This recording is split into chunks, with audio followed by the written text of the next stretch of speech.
ಎಲ್ಲರಿಗೂ ನಮಸ್ಕಾರ. ಎಲ್ಲರೂ ಹೆಂಗಿದ್ರಿ? ಎಲ್ಲರೂ ಆರಾಮಿದ್ದೀರಿ ಅನ್ಕೋತೀನಿ ರೀ. ನಾನು ಆರಾಮಿದ್ದೀನಿ ರೀ. ಇವತ್ತು ಬೆಳಗ್ಗೆನೇ ನನ್ನ ಬ್ಲಾಗ ಶುರು ಮಾಡ್ತಾಯಿದ್ದೀನಿ ರೀ. ಇವತ್ತು ಭಾನುವಾರ.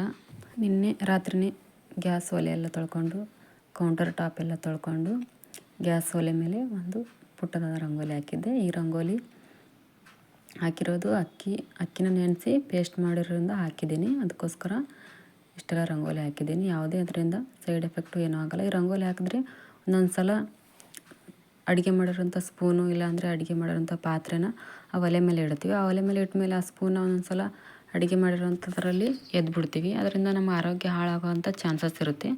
ಅದಕ್ಕೆ ಯಾವಾಗಲೂ ಒಲೆ ಮೇಲೆ ನೀವು ರಂಗೋಲಿ ಹಾಕ್ತಾಯಿದ್ರೆ ಗ್ಯಾಸ್ ಒಲೆ ಮೇಲೆ ಆದಷ್ಟು ಕಡಿಮೆ ಪ್ರಮಾಣದಲ್ಲಿ ರಂಗೋಲಿ ಹಾಕಿ ಅಂತ ಕೇಳ್ಕೊತೀನಿ.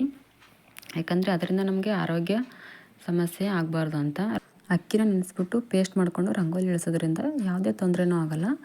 ಬೇಕಾದರೆ ಈ ಟಿಪ್ಸ್ನ ನೀವು ಫಾಲೋ ಮಾಡಿ. ತುಂಬ ಚೆನ್ನಾಗೂ ಕಾಣುತ್ತೆ ಮತ್ತು ಬ್ರೈಟಾಗೂ ಕಾಣುತ್ತೆ. ಹಾಗೆ ಅದು ಕೈಯಿಂದ ಅಳಗ್ಸಿದ್ರೂ ಹೋಗೋದಿಲ್ಲ. ಅದು ಆರೋಗ್ಯಕ್ಕೂ ಏನೂ ಹಾನಿ ಮಾಡಲ್ಲ. ನನಗಂತೂ ಈ ರಂಗೋಲಿ ತುಂಬ ಇಷ್ಟ ಆಗುತ್ತೆ, ಅಕ್ಕಿ ಹಿಟ್ಟಿನಿಂದ ಹಾಕೋದು. ಆಮೇಲೆ ಮನೆ ಹೊರಗಡೆ ಎಲ್ಲ ಕಸ ಹೊಡ್ಕೊಂಡು ನೀರು ಹೊಡೆದು ಇಲ್ಲಿ ಒಂದು ಪುಟ್ಟದಾದ ರಂಗೋಲಿನ ಇಳಿಸ್ತಾಯಿದ್ದೀನಿ ರೀ. ಯಾರಿಗೆಲ್ಲ ಈ ರಂಗೋಲಿ ಇಷ್ಟ ಆಗುತ್ತೆ ಅಂತ ಕಮೆಂಟ್ ಮೂಲಕ ತಿಳಿಸಿ. ಬನ್ನಿ ಎಲ್ಲರೂ ರಂಗೋಲಿನ ನೋಡ್ಕೊಂಬರೋಣ.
ಹಾಗೆ ಹೊರಗಡೆ ತಲೆಬಾಗಿಲಿಗೂ ಕೂಡ ಅಕ್ಕಿನ ನೆನೆಸ್ಬಿಟ್ಟು ಪೇಸ್ಟ್ ಮಾಡ್ಕೊಂಡಿರೋದ್ರಿಂದ ಒಂದು ಪುಟ್ಟದಾದ ರಂಗೋಲಿನ ಇಳಿಸಿದೆ. ಮತ್ತು ಈ ಥರ ಹೊರಗಡೆ ಹಾಲಲ್ಲಿ ನಮ್ಮ ಅತ್ತೆಯವರು ಮತ್ತು ನನ್ನ ಮಗಳು ಮಲ್ಕೊಂಡಿದ್ರು. ಎಲ್ಲ ಕೌದಿ ಎಲ್ಲ ತೆಗೆದು ಕಸ ಎಲ್ಲ ಹೊಡ್ಕೊಂಡು ಸೋಫಾನ ಚೆನ್ನಾಗಿ ರೆಡಿ ಮಾಡಿದೆ ನೋಡಿರಿ.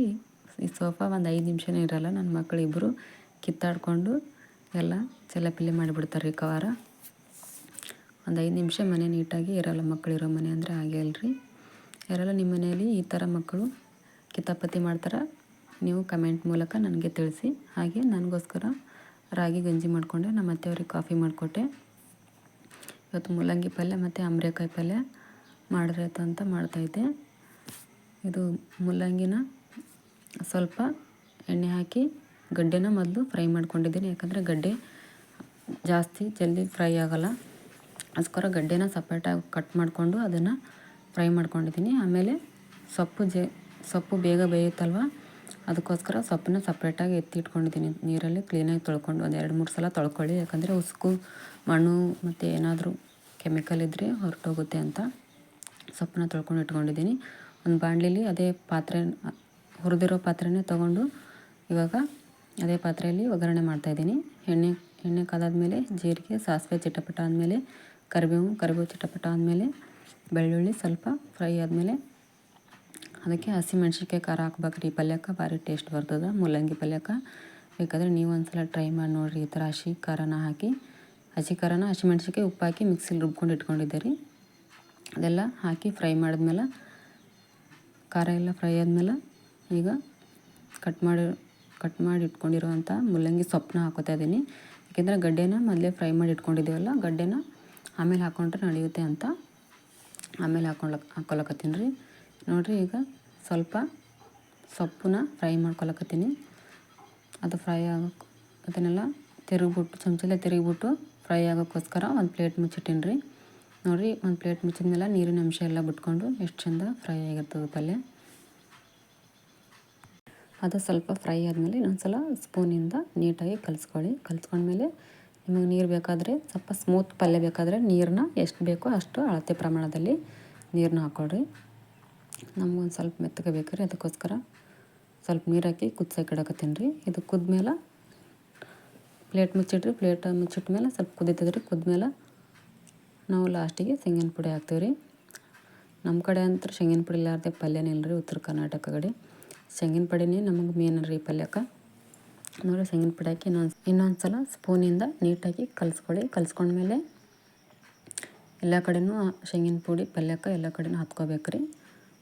ಅದು ನಾನು ಇನ್ನೊಂದು ಸ್ವಲ್ಪ ಶೇಂಗಿನ ಪುಡಿ ಜೊತೆ ಪಲ್ಯನ ಬೇಯೋಕ್ಕೆ ಒಂದು ನಿಮಿಷ ಇಲ್ಲ 1.5 ನಿಮಿಷ ಪ್ಲೇಟ್ ಮುಚ್ಚಿ ಇಡ್ತೀನಿ ರೀ. ಮತ್ತು ನೋಡಿರಿ, ಮೂಲಂಗಿ ಪಲ್ಯ ಈ ಥರ ರೆಡಿ ಆಯ್ತು ನೋಡಿರಿ.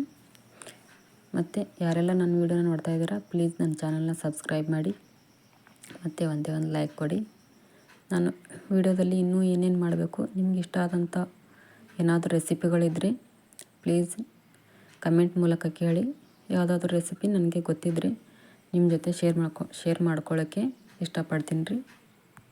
ಮೂಲಂಗಿ ಪಲ್ಯ ಅಂತ ರೆಡಿ ಆಯಿತು. ಆಮೇಲೆ ಅವರೆಕಾಯಿ ಪಲ್ಯ ಮಾಡ್ತಾಯಿದ್ದೀನಿ ರೀ. ಅವರೆಕಾಯಿ ಪಲ್ಯಕ್ಕೆ ಹಸಿ ಉಳ್ಳಾಗಡ್ಡೆ ಅಂದರೆ ಸ್ಪ್ರಿಂಗ್ ಆನಿಯನ್ ಹಾಕಿದ್ರೆ ಅವರೆಕಾಯಿ ಪಲ್ಯ ತುಂಬ ಟೇಸ್ಟಾಗಿ ಬರುತ್ತೆ. ಬೇಕಾದ್ರೆ ನೀವು ಒಂದ್ಸಲ ಟ್ರೈ ಮಾಡಿ ನೋಡಿ. ಅವರೆಕಾಯಿ ಪಲ್ಯ ಮಾಡಿದಾಗೆಲ್ಲ ನಾವು ಹಸಿ ಉಳ್ಳಾಗಡ್ಡೆ ತಪ್ಪಲನೇ ತಂದು ಹಾಕ್ತೀವಿ ರೀ. ಅಂದರೆ ಸ್ಪ್ರಿಂಗ್ ಆನಿಯನ್ನ ತಂದು ಕಟ್ ಮಾಡಿಬಿಟ್ಟು ಹಾಕ್ತೀವಿ ರೀ. ಇದಕ್ಕೆ ಒಗ್ಗರಣೆಗೆ ಫಸ್ಟ್ ಜೀರಿಗೆ, ಸಾಸಿವೆ, ಕರಿಬೇವು, ಆನಂತರ ಸ್ಪ್ರಿಂಗ್ ಆನಿಯನ್ನ ಸಣ್ಣದಾಗಿ ಕಟ್ ಮಾಡಿಕೊಂಡು ಹಾಕಿ ಅದು ಫ್ರೈ ಆದಮೇಲೆ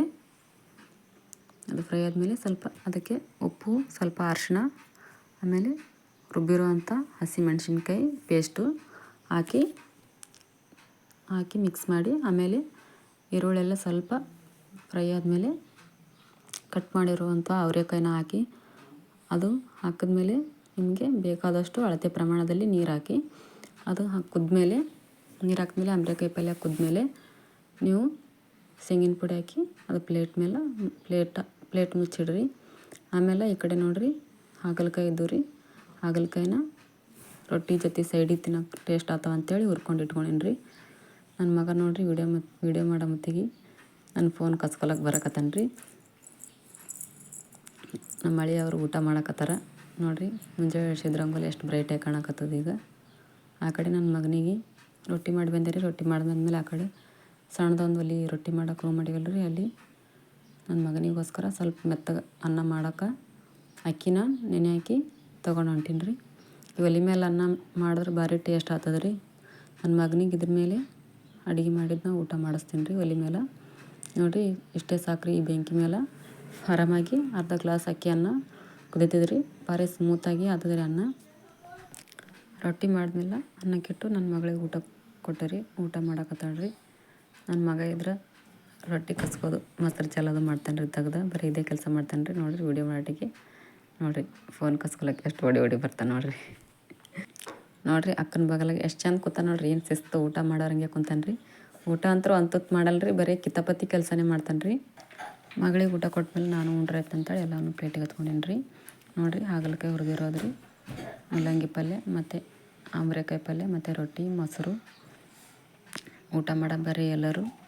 ನಮ್ಮ ಮನೆಯವರು ಬೆಳಗ್ಗೆ 9:30ಗೆ ಹೋದರೆ ಊಟ ಮಾಡಿಕೊಂಡು ಎಲ್ಲರೂ ಆರೋಗ್ಯಕರವಾದ ಊಟವನ್ನು ಮಾಡಿ. ಆರೋಗ್ಯವೇ ಭಾಗ್ಯ.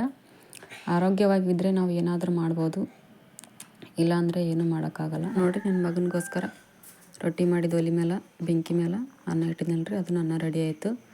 ಬೆಳಗ್ಗೆ ತಿಂಡಿಗೆ ಅವನಿಗೆ ರಾಗಿ ಅಂಬಲಿ ಕುಡಿಸಿದ್ದೆ ರೀ. ಮಧ್ಯಾಹ್ನ ಅನ್ನ ಸಾಂಬಾರಿಲ್ಲ, ಅನ್ನ ಪಲ್ಯ ಉಣಿಸ್ತೀನಿ ರೀ. ಧನ್ಯವಾದಗಳು.